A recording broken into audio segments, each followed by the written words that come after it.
Hello friends, welcome to my YouTube channel inter economics और मैं राकेश खत्री, आपका ऑनलाइन टीचर। दोस्तों, पिछले कई वीडियोस में हम लोग बात कर चुके हैं इंटर के स्टैटिस्टिक्स के चैप्टर के बारे में।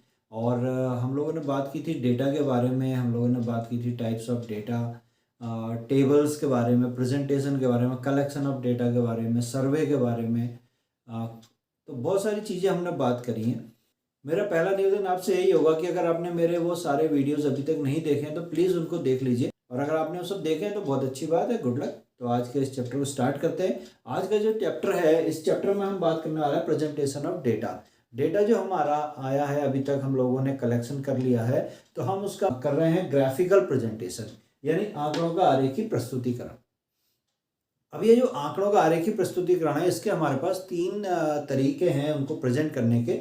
पहला है ज्यामितीय आरेख और जियोमेट्रिकल डायग्राम, दूसरा है बारंबारता आरेख, फ्रीक्वेंसी डायग्राम, तीसरा अंकगणितीय रेखीय आलेख यानी कि अरिथमेटिक लाइन ग्राफ। अब इन तीनों में से भी आज जो हम पढ़ने वाले हैं वो है ज्यामितीय आरेख, जियोमेट्रिक डायग्राम। अगेन ये जो हमारा टाइप है, इसको फिर हमने दो पार्ट्स में डिवाइड कर रखा है कि एक है, फर्स्ट है दंड आरेख, जिसको हम बार डायग्राम भी बोलते हैं, और वृत्त आरेख, जिसको हम पाई डायग्राम भी बोलते हैं। इसके बाद इसमें से भी आज हम ले रहे हैं केवल दंड आरेख। और ये जो दंड आरेख है, ये भी फिर again they are of three types.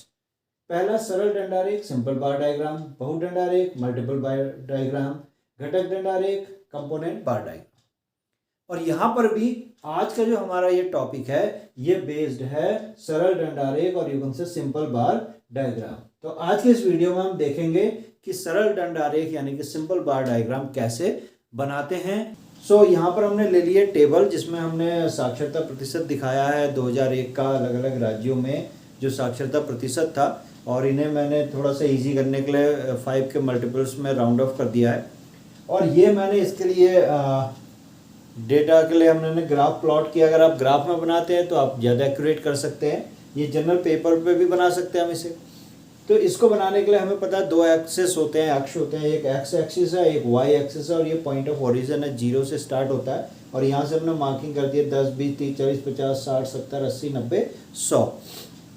X axis पे मैंने इन राज्यों के नाम लिख दिए जो यहाँ पर हैं, आंध्र प्रदेश, असम, बिहार, झारखंड, गुजरात और हरियाणा। अब इसमें हमें जो है दंड बनाने हैं जो रिप्रेजेंट करेंगे हमारे साक्षरता परसेंट को। तो जैसे फॉर एग्जांपल ये पहला वाला हम ले रहे हैं 60% है, तो हम यहाँ से स्टार्ट करेंगे आंध्र प्रदेश से, और हम 60 देखते हैं, ये देखिए यहाँ पर है, तो यहाँ पे पॉइंट लगा देते हैं, और इसको हम स्ट्रेट एक बार यहाँ पर बना देंगे जो हमारा आंध्र प्रदेश को रिप्रेजेंट करेगा।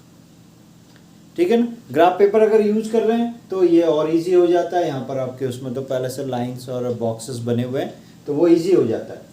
ऐसे भी आप बना सकते हैं, कोई प्रॉब्लम नहीं है।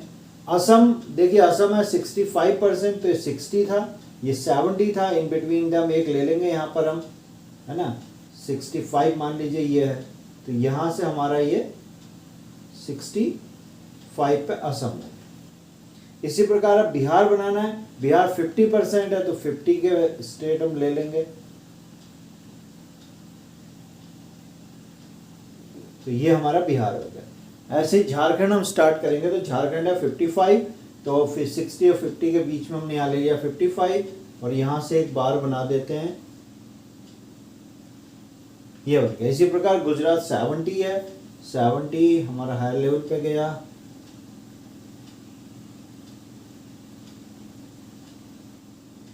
इसी प्रकार हरियाणा है 70 है, ये भी इतना ही हाइट होगा। तो इस प्रकार हमारा ये सिंपल बार डायग्राम यानी कि सरल दंड आरेख तैयार हो गया है। और इसमें आप देख सकते हैं कि ये जो बार डायग्राम है, ये टेबल के कंपैरिजन में ज़्यादा अट्रैक्टिव है और समझने में इजी है। जैसे कि अगर आप कंपेयर करें कि किसकी साक्षरता सबसे ज़्यादा है, तो यहाँ आपको थोड़ा सा टाइम देना पड़ेगा, जबकि यहाँ आप एकदम से देखते ही बता सकते हैं कि इन दोनों की जो साक्षरता है वो अधिक है। तो इस प्रकार सबसे कम देखिए, देखते ही पता चल रहा है कि इन कंपैरिजन में बिहार की साक्षरता सबसे कम है, गुजरात और हरियाणा सबसे ज़्यादा लगभग बराबर है। तो इस तरीके से ये ज़्यादा ईजी है और बहुत ही आसानी से हम इसका कोई कंक्लूजन निकाल सकते हैं और देखने में भी ये अट्रैक्टिव है। तो इस तरीके से जो हमारा आरेख होता है वो टेबल की कंपैरिजन में ज़्यादा बेटर रहता है। तो ये अब दूसरा उदाहरण लेकर मैं आपके सामने हूँ और इसमें हम निकाल रहे हैं बहुदंड आरेख यानी कि मल्टीपल बार डायग्राम। और ये तब निकाला जाता है जब हमारे पास जो चर हैं वो एक से ज़्यादा होते हैं। जैसे यहाँ पर आप देख रहे हैं विद्यालय में छात्र छात्राओं की संख्या, तो एक चर तो हमारा छात्र है, साथ में छात्राओं की संख्या भी है। तो इन दोनों चीज़ों को जब हम एक साथ रिप्रेजेंट करेंगे तो हमें चाहिए होगा मल्टीपल बार डायग्राम। कैसे होगा देखते हैं। पहले हम एक ही छात्रों की संख्या को प्रदर्शित कर रहे हैं, तो छात्रों की संख्या को अगर हम प्रदर्शित करते हैं तो ये एक तरीके से सिंपल बार डायग्राम ही है, सरल दंड आरेख है। तो देखिए कैसे करना है। 6 से कक्षा 6 में छात्र हैं 15, तो हम इसके लिए यहाँ पर बना देंगे 15। कक्षा 7 में हमारे पास है 20 बच्चे, तो हम यहाँ पर दिखाएंगे 20 छात्र। और फिर यहाँ पर कक्षा 8 में हमारे पास 25 छात्र, यानी कि यहाँ तक। तो यह है हमारा सरल दंड आरेख, जबकि हम केवल एक चर को लेके बन रहे हैं। अब हम साथ में एक और चर ले लेते हैं, छात्राओं को भी इसी में हम प्रदर्शित कर रहे हैं। तो देखिए क्या होगा कि हमें एक के साथ एक और दंड बनाना पड़ेगा। तो यहाँ पर अब जैसे कक्षा 6 में 10 छात्राएं हैं, तो हम यहाँ पर बना लेते हैं 10। ऐसे ही कक्षा 7 में अगर 15 छात्राएं हैं तो यहाँ पर हम बना लेते हैं 15। और अगर कक्षा 8 में 20 छात्राएं हैं तो यहाँ पर हम बना लेते हैं 20। ठीक है। तो यहाँ पर इसका नाम ये बहुदंड आरेख या मल्टीपल बार डायग्राम क्यों बना, क्योंकि यहाँ पर एक ही बात को दर्शाने के लिए दो अलग अलग दंड हैं। एक ही कक्षा में देखिए कक्षा 6 है, उसके छात्राओं के लिए एक दंड है, छात्र के लिए एक दंड है। तो इस तरीके से बहुदंड आरेख हो गया। अब इसमें यह बताने के लिए कि ये दंड कौन सा है, ब्लू वाला और ये जो ब्लैक है, ये अलग अलग चीजें हैं। तो देखने वाले को कैसे पता चलेगा कि कौन सा चीज किसका है, तो उसके लिए हमें यहाँ पर मार्किंग करनी पड़ेगी। और यहाँ पर हमें क्लियरली मेंशन भी करना पड़ेगा दोनों चीजों के लिए। ब्लू हमने रिप्रेजेंट करा है किसको, छात्राओं को, और ब्लैक से हमने रिप्रेजेंट करा है छात्र को। तो अब एकदम क्लियर है। आप देख रहे हैं हर क्लास में, क्योंकि ब्लैक वाला जो बार है वो ज़्यादा लंबा है, तो इसका मतलब छात्रों की संख्या अधिक है, छात्राओं की संख्या कम है। तो इस तरीके से हम बना सकते हैं बहुदंड आरेख जब एक से ज़्यादा चर के मान दिए होते हैं। अब इससे अगला, तो ये एक और एग्जाम्पल यहाँ पर है जिसमें कि एक जिले के 4 से 6 वर्ष की आयु के बच्चों की बात की गई है।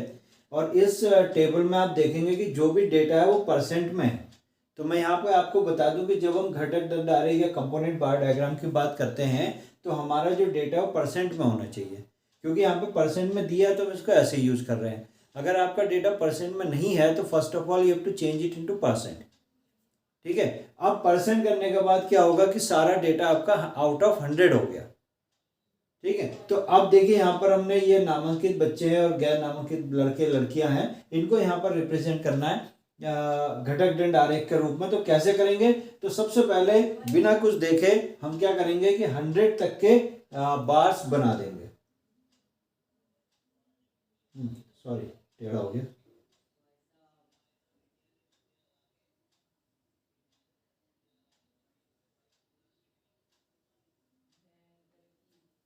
ठीक है। इस प्रकार मैंने दोनों 100 के 2 बार बना दिए। क्यों, क्योंकि ये भी आउट ऑफ 100 है और ये भी आउट ऑफ 100 है।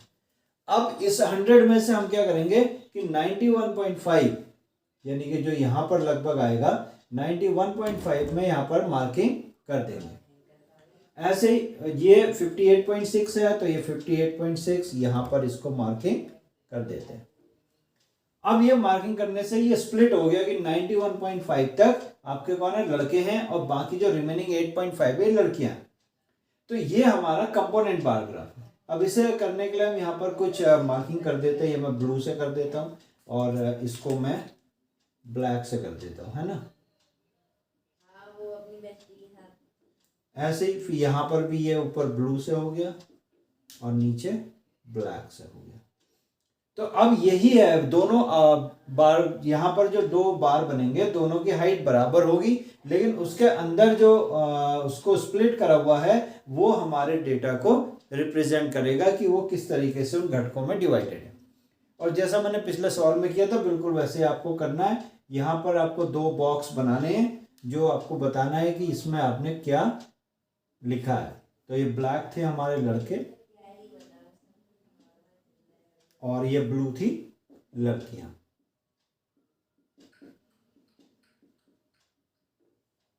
ठीक है, क्लियर है, बहुत आसान है। तो इस प्रकार हमने तीन चीजें देख ली। आज हमने पढ़ा कि जो हमारा दंड आरेख होता है वो हमने बनाना सीखा। तीन प्रकार के दंड आरेख देखे। सबसे पहले हमने सरल दंड आरेख देखा, फिर हमने इसके बहुदंड आरेख देखा और बाद में घटक दंड आरेख देखा।